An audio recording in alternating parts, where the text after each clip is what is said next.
aqui. Para onde foi a minha mãe? Vamos descobrir ou não? Vamos ver. Boa noite, Ana e família assombrado. Me chamo Fulana, tenho 31 anos e hoje contarei o relato de uma experiência da minha mãe, que muitos anos depois se relacionou com uma experiência minha. Procurarei não citar nomes, mas se houver algum nome já estará trocado. Muito obrigada. Parte 1. O homem noterno. Quando eu tinha cerca de 15 anos, tinha uma melhor amiga, que além de estudar na mesma sala que eu, morava no final da minha rua. Éramos inseparáveis. Íamos e vínhamos da escola juntas todas as manhãs e passávamos a tarde na casa de uma das duas, sempre sozinhas, já que os nossos pais trabalhavam. Minha amiga começara a namorar recentemente e numa dessas tardes me pediu que fôssemos à casa dela para que eu lhe fizesse um favor. Ela havia comprado um filme de 12 poses. Pausa para me sentir velha. E queria presentear o namorado com uma fotografia sua. Para quem não é da época, né? Na época que a gente tinha as máquinas fotográficas, você colocava um rolo de filme, aí você batia, não sabia que jeito que a foto ficou, aquilo lá, você batia outra, batia, aí quando terminava, né? Nesse caso, ela comprou um filme de 12 poses. Tinha de 24 e 36, eu acho, 36 poses, enfim. Quando acabava aquilo lá, você tirava o rolinho da câmera e levava numa loja especial e revelava essas fotos. E aí chegava para você as fotos, aí você via, aí você pagava, aí você via, ficou muito bom, e não, ficou tudo uma porcaria, joguei dinheiro fora. Tinha dessas, aquela foto você esperava, ficou tudo borrada, embaçada, cortou a cabeça da pessoa na foto, ficou tudo bateu luz, ficou tudo vermelhado, perdeu tudo as fotos e não sei das quantas. E tinha isso, você não sabia que jeito ia ficar a foto, né? E aí você revelava as fotos, aí vinha o filme pra você, eles mandavam o filme de volta, e se quisesse com aquele filme você podia, acho que revelar de novo, não podia? Com o filme na mão você podia revelar quantas vezes você quisesse, né? Acho que é. Bom, voltando aqui, porque eu também sou velha dessa época. Bom, então ela queria presentear o namorado dela com uma fotografia sua. Então fomos à sua casa, ela se arrumou toda, se maquiou e iniciamos a sessão fotográfica. Morávamos num bairro de chácaras, na zona rural da cidade. Os terrenos por lá eram grandes e em sua maioria tinham muitas árvores de todos os tipos. Na casa da minha amiga não era diferente. Decidimos que o pomar seria o melhor lugar para as fotos, aproveitando a luz do entardecer. Munidas da câmera fotográfica e um pequeno espelho, daqueles de moldura laranja, sabe? Nos dirigimos ao cenário escolhido. Minha amiga fazia a pose, eu lhe mostrava o espelho, porque, olha só, hoje tem selfie, né? Naquela época era assim, ó, ela fazia a pose, eu mostrava o espelhinho, mostrava o espelho para ver se ela aprovasse, e aí só então eu batia a foto. Outra pausa para me sentir velha. Ao final de 11 fotos, ela me agradeceu pela ajuda e sugeriu que tirássemos uma foto minha. Assim poderíamos trocar entre nós e guardar como lembrança. Relutei um pouco, argumentando que eu estava desarrumada, mas ela insistiu. Por fim, aceitei. Recostei numa das árvores e sorri para a câmera, enquanto a minha amiga tentava me mirar com o espelho, né? Como eu ainda não me via, eu fui guiando para que o reflexo finalmente me encontrasse. Vai pra cá pra me ver. Assim, aqui. Você não podia se mexer, né? Pra não sair da pose boa. Aqui, aí. Então, quando eu tava guiando para que o reflexo finalmente me encontrasse, né? Um pouco mais pra direita, ainda não, um pouco mais.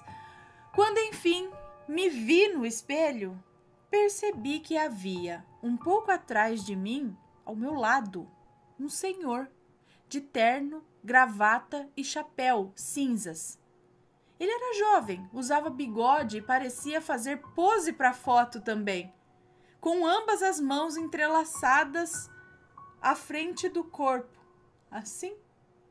Sei lá. Eu não olhei para trás. Eu gritei e corri como nunca antes na minha vida. Parte 2. As histórias se cruzam. Desde criança, vivencio experiências, no mínimo, curiosas, mas, tendo sido criada num lar muito cristão, determinados assuntos eram proibidos ou desacreditados. Hoje, médium de Umbanda, pude encontrar explicação para a grande maioria delas. A minha mãe, em contrapartida, é uma mulher de muita fé, porém bastante intransigente quanto à sua religião. Ela é uma católica das mais fervorosas e, infelizmente, só aceita aquilo que sua religião prega. Muitos anos se passaram desde a minha experiência. Acredito que em torno de 10 anos ou mais. Numa noite qualquer, minha mãe e eu conversávamos sobre assuntos aleatórios quando falamos sobre grandes sustos. Nesse momento eu comentei: que susto me deu aquele homem de terno na casa da Júlia? Lembra? Minha mãe empalideceu e seu sorriso fechou no mesmo segundo. Que homem? Que história é essa? O homem que eu vi na casa da Júlia quando éramos adolescentes, você não se lembra? Você nunca me contou essa história, ela disse. Claro que contei, mãe. Não contou, eu tenho certeza. Ela respondeu, a voz já trêmula de nervosismo. Eu me lembraria, pode acreditar. Ela me fez contar com detalhes a tal história e me pediu inúmeras vezes que descrevesse o tal homem. Eu fiquei intrigada com seu repentino interesse e perguntei o que estava vendo. Foi então que ela me contou a sua própria experiência. O relato que se segue virá agora nas palavras dela. Parte 3. Para onde foi a minha mãe? No final da década de 70, aos 17 anos, eu me mudei para Campinas. Consegui um emprego e passei a morar numa pequena pensão no centro da cidade, que era paga semanalmente adiantada, toda sexta-feira. Pouco tempo após a mudança, conheci Maria, que passou a ser minha única amiga na cidade. Alguns meses se passaram desde a mudança quando fui mandada embora. Procurava trabalho incansavelmente, mas não encontrava. Numa quinta-feira, já sem dinheiro, conversei com a dona da pensão e expliquei a minha situação. Ela me disse que, infelizmente, não poderia fazer nada por mim, que se abrisse sessões, logo teria problemas, e que eu teria que desocupar o quarto no dia seguinte. Eu entrei em desespero. Na manhã seguinte, comprei uma ficha de orelhão e telefonei aos prantos no trabalho de Maria, contando toda a situação. Isso era década de 70, ok? Contando toda a situação, e ela, muito calmamente, me disse que estava tudo bem e não havia motivo para desespero. Contou-me que sua colega de quarto, com quem dividia o apartamento, precisara voltar às pressas para sua cidade natal e estava de mudança naquele mesmo dia. Garantiu que eu poderia ficar com ela e, quando conseguisse o emprego, dividiríamos as contas. Meu coração ficou leve e o choro agora era de alívio. Eu nunca havia ido ao apartamento de Maria. Sendo assim, combinamos de nos encontrar no Largo do Rosário, no centro da cidade, às 6 da tarde, de onde seguiríamos juntas. No horário combinado, lá estava eu com a minha única mala, na qual cabiam todos os meus pertences. Sentei-me no banco do largo e fiquei observando a igreja, as pessoas e o movimento. Campinas já era uma cidade grande naquela época e, para mim, meses depois, tudo ainda era muito novo. Pouco após as 6 da tarde, ouvi uma voz masculina que me disse: "Boa noite, senhorita." Olhei para o lado e vi um senhor de terno, gravata e chapéu cinzas. Lembro-me de pensar que ele parecia ter saído de um filme. Há quanto tempo não vi alguém trajado assim? Controlei o riso e respondi seu cumprimento, e ele prosseguiu: "Posso me sentar ao lado da senhorita?" Respondi que sim, enquanto a minha mente concluía que com aquele vocabulário ele definitivamente tinha saído de um filme. Então ele começou a puxar assunto. "Se me permite a intromissão, a senhorita está esperando por alguém?" "Sim, eu estou aguardando uma amiga. Ela já deve estar chegando." "Compreendo. Se não for incômodo, posso lhe fazer companhia nesse momento?" Eu fiquei em silêncio por um breve instante, talvez tentando entender a pergunta, quando ele prosseguiu: "Me perdoe. Percebi que a senhorita não parece ser daqui. Vou explicar. Essa região da cidade costuma ser perigosa à noite, especialmente para moças desacompanhadas. Se não lhe causar incômodo, posso lhe fazer companhia até que sua amiga chegue, para que não fique sozinha. Claro, sem problemas, respondi já mais tranquila. Bom, conversamos sobre amenidades, mas nada em especial. O clima, a beleza da fachada da igreja, o movimento já mais intenso dos carros. E já passava das 7 da noite e nem sinal da Maria. Comecei a ficar preocupada. Sabe aquele frio na barriga e o pensamento acelerado? Onde ela estaria? Senhorita, a que horas combinou com a sua amiga? Às 6. Tem certeza que esse era o local correto? Eu tenho sim, ela já deve estar chegando. Respondi sem um pingo de fé nas minhas palavras.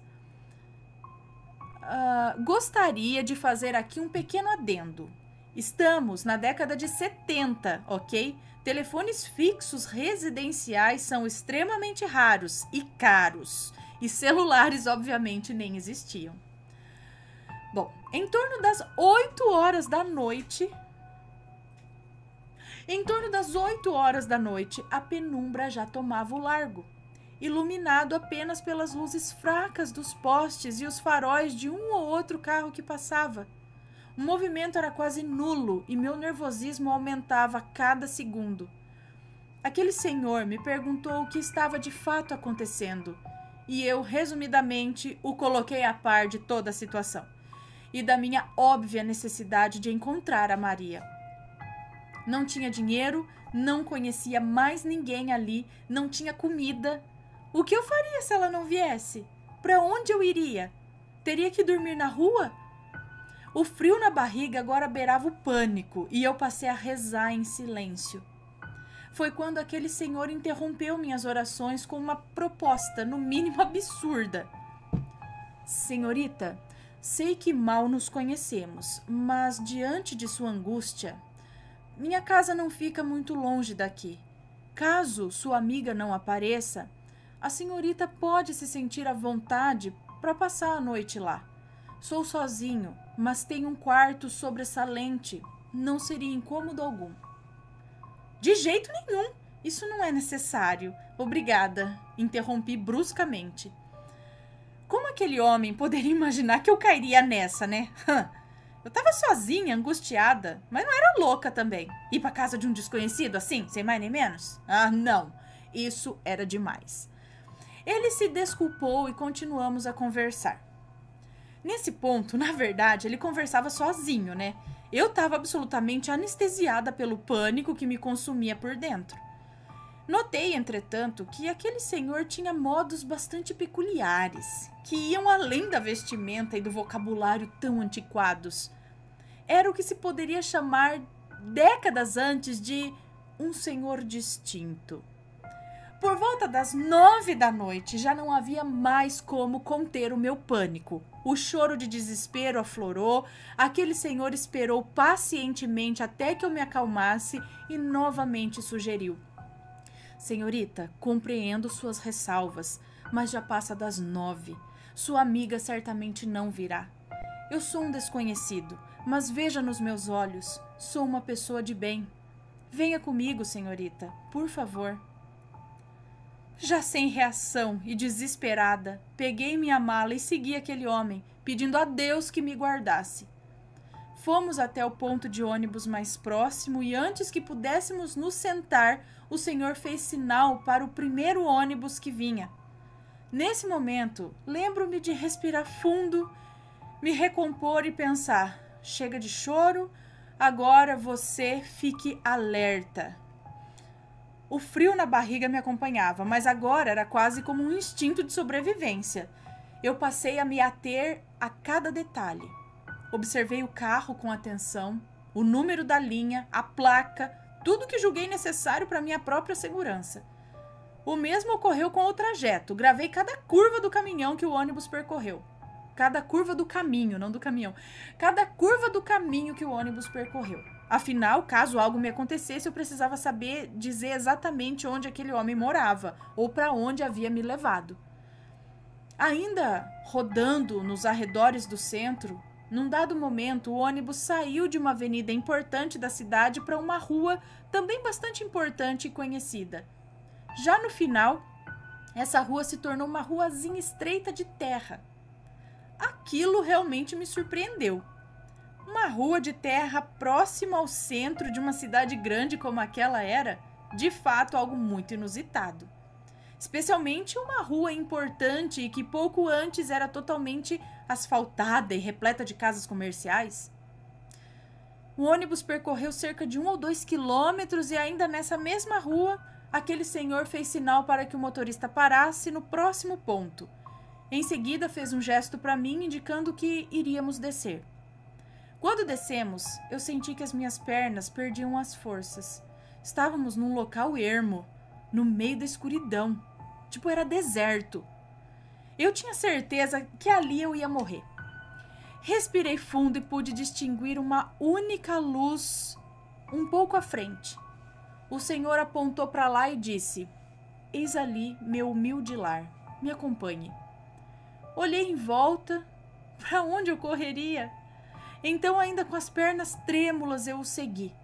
De fato, era uma casinha muito simples, sem portão. Sua porta dava para um pequeno gramado que tocava a terra batida na rua.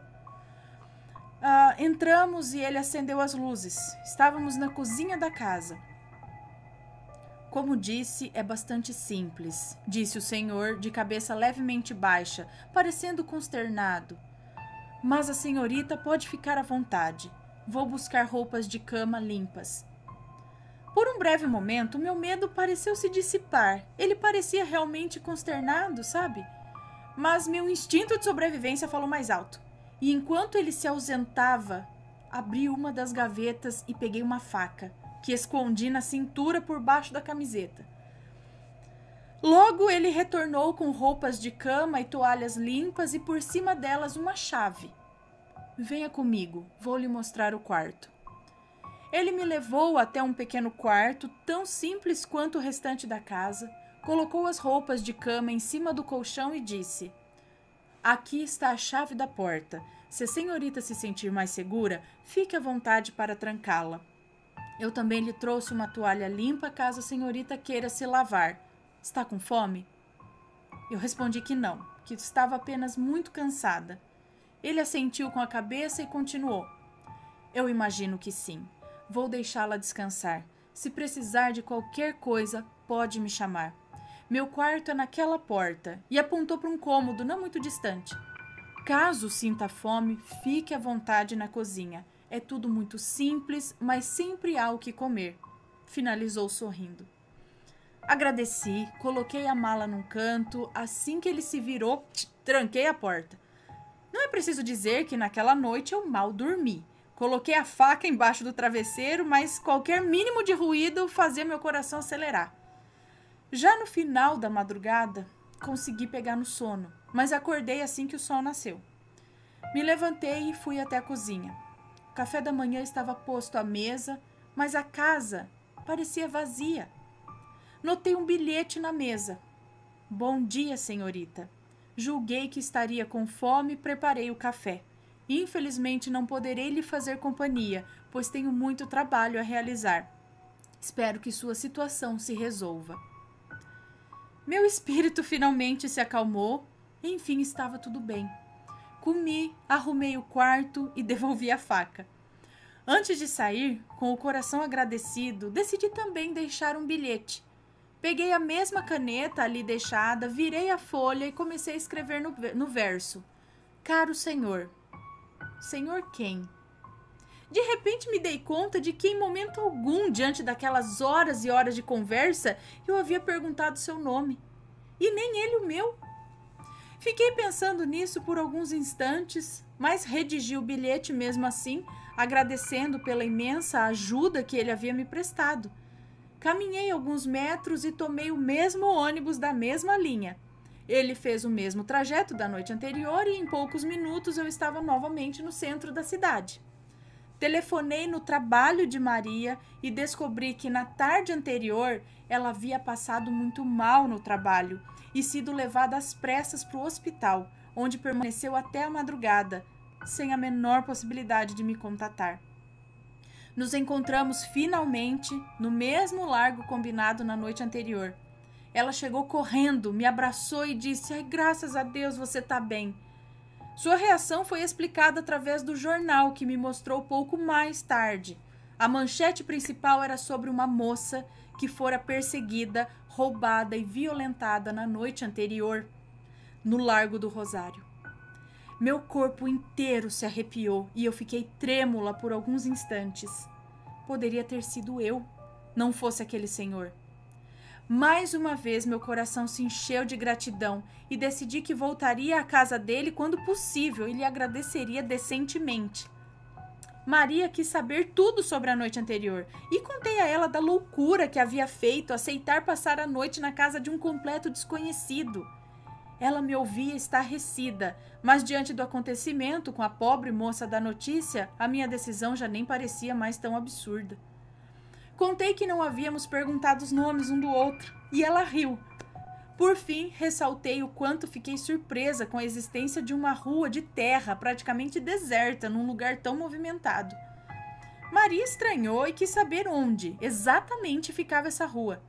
Detalhei o local e ela afirmou: você deve ter se confundido, não há nenhuma rua de terra ali. E eu falei: sim, retruquei, né? No final da Avenida A, o ônibus virou na Rua B, que lá no finalzinho ainda é uma rua de terra. Fulana, a Rua B acaba no cruzamento com a Rua C. Ela não tem esse finalzinho que você está descrevendo. E eu fiquei um tanto atordoada com a informação, mas ainda estava certa do que vira. Afinal, devido ao medo, havia decorado cada detalhe daquele trajeto. Expliquei novamente o trajeto quando Maria me questionou: "Qual linha você disse que pegou?" E eu respondi a ela, e ela riu, parecendo nervosa.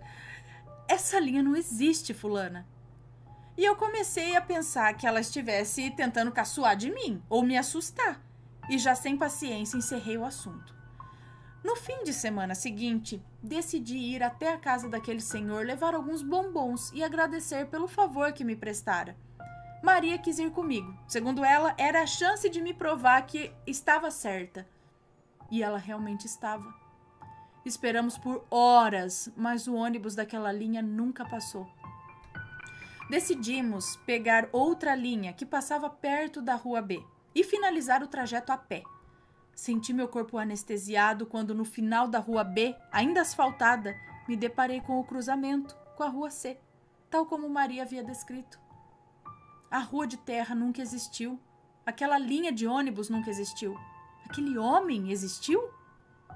Durante os anos que morei em Campinas, fui até o final daquela rua incontáveis vezes, de dia, de noite, com pessoas diferentes me acompanhando, inclusive seu pai, que conhecia a cidade com uma palma da mão. O pai da moça que nos conta o relato, né? Que conhecia aquela cidade com uma palma da mão e nunca mais vi aquela rua novamente. Também me informei na empresa de ônibus e, de fato, nunca houve aquela linha. A vida toda tentei encontrar uma explicação para essa experiência. Hoje já não procuro. Me convenci de que era meu anjo da guarda. Agora, minhas considerações. A moça que nos conta o relato, filha da moça que acabou de nos contar essa história. Minhas considerações. É interessante ressaltar alguns detalhes que talvez tenham passado despercebidos.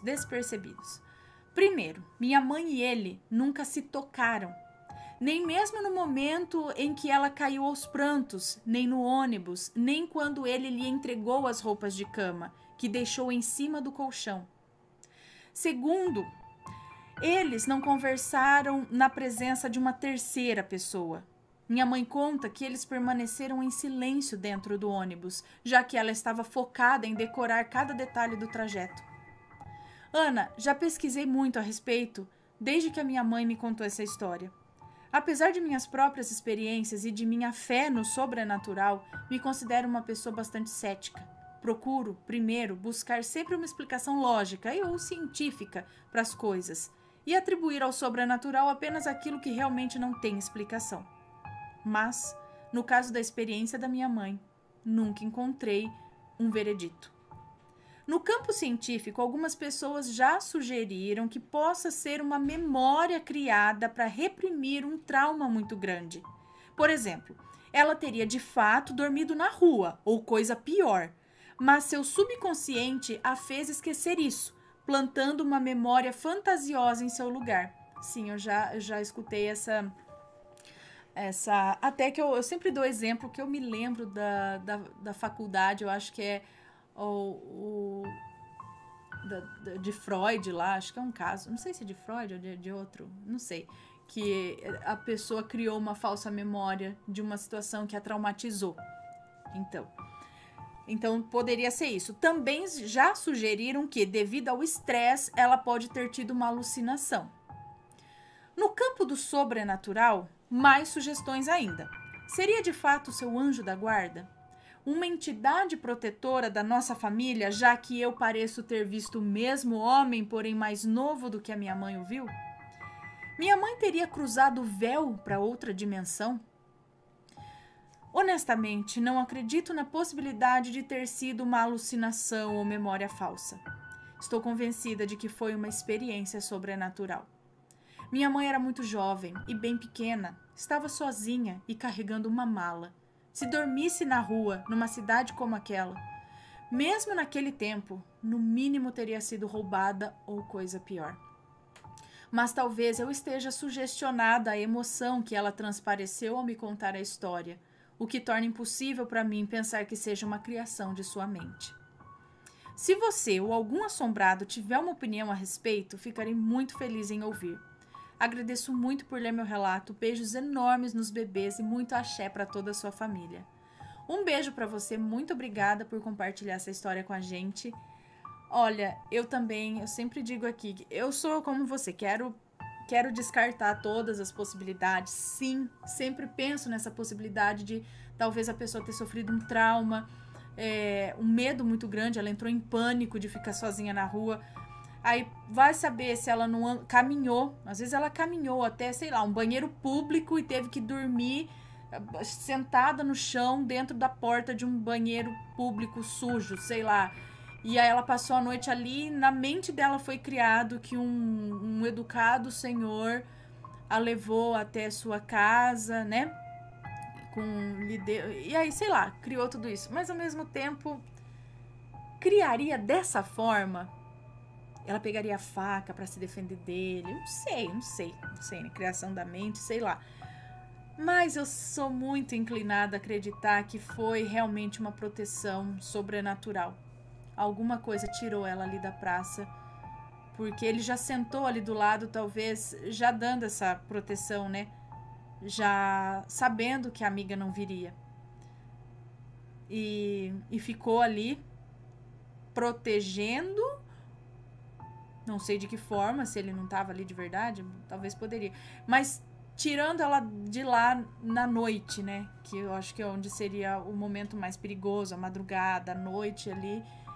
E agora levou para esse lugar? Tenho outros relatos de lugares, de pessoas que visitaram lugares que não existem. Entraram na casa, enfim, viveram um monte de coisa ali dentro e quando volta no lugar, não tem mais nada. O que é interessante é o seguinte, por exemplo, tem um relato lá daquele programa Famosos e Fantasmas, que eu me lembro que ficou marcado. Agora, quem que é que contou esse relato? Daryl Hannah? Eu não lembro se é a atriz Daryl Hannah. Acho que é. Ela contou que morava numa cidade, se mudou, não sei, com a família para um local que era no campo. E ela era muito sozinha, não sei se ela não tinha irmãos ou irmãos que não eram da idade dela, não sei. Mas ela lembra que ela era uma criança sozinha. E os pais trabalhavam, enfim. Aí ela saía andando por aquele sítio, é como se fosse um sítio, né? E ela andava, passava por aquela árvore, aquela moita, aquelas flores, e ela chegava numa casa que tinha lá no meio do nada também, perto da casa dela. Chegava naquela casa bonita e sempre tinha uma senhora lá cuidando do jardim, das plantas. Ela ficava olhando a senhora, até que a senhora conversou com ela. Falou, oi, não sei o que, começou a conversar. Você gosta de plantas? Ela falou, sim. E ela começou a ensinar a pequena Daryl, não tenho certeza se é ela, mas eu acho que sobre as propriedades medicinais das plantas. Tipo, olha, hortelã. Hortelã é bom para isso, para aquilo. Se você fizer um chá, você faz o chá assim, assim. E ela começou a ter ali uma companhia. Aí ela voltava para casa, aí no dia seguinte falou, vou lá de novo, né, conversar e tal. E ela passou aí alguns dias sabia o caminho já, onde que era, na casa dessa mulher, e ficava ali no jardim, entendeu? E a mulher ia ensinando para ela essas coisas. E aí um dia, acho que a mãe dela perguntou, ela comentou com a mãe, não sei, sobre esse lugar, ou a mãe perguntou onde ela ia, o que ela fazia, e ela falou, eu vou lá, converso com a fulana, não sei o quê. Aí a mãe, né, falou, me leva lá, eu quero conhecer então quem é, pra saber, né, com quem minha filha tá conversando. Na época, eu não sei, ela era uma menina talvez de uns 7 anos, não sei, não lembro. E aí, no que ela foi levar a mãe pro mesmo lugar, chegou lá, não tinha absolutamente nada. Não tinha casa, não tinha jardim, não tinha nada. Aí ela pensou, falou, será que eu andei no lugar errado? Pô, todo dia eu vou pro lugar certo, será que hoje... Aí ela ficou pensando, não, passei pela flor tal, árvore tal, não sei o que, é o caminho que fazia todos os dias. Não tinha nada no local. A mãe dela pensou, imaginação de criança, tadinha, muito sozinha, criou um amigo imaginário. Ela falou, tá, tudo bem, mas como eu aprendi as propriedades tudo corretamente com aquela... Ela falou, eu aprendi muito de plantas medicinais e aprendeu coisa certa mesmo com aquela mulher. Então é que eu me pergunto, se é uma falsa memória, como que a gente pode enfiar na nossa memória conhecimento que a gente não tem acesso? Como no caso desse. Entendeu? Então, aí eu fico nessa dúvida. Bom, pessoal, esse foi o relato de hoje. Espero que tenham gostado. Eu achei bem interessante. Se alguém tiver uma história parecida, manda pra gente. Se tiver algo a acrescentar, aí como ela pediu no relato, escreve aqui nos comentários, tá bom? Um beijo pra vocês e a gente se vê logo mais à noite, ok? Beijos e fui!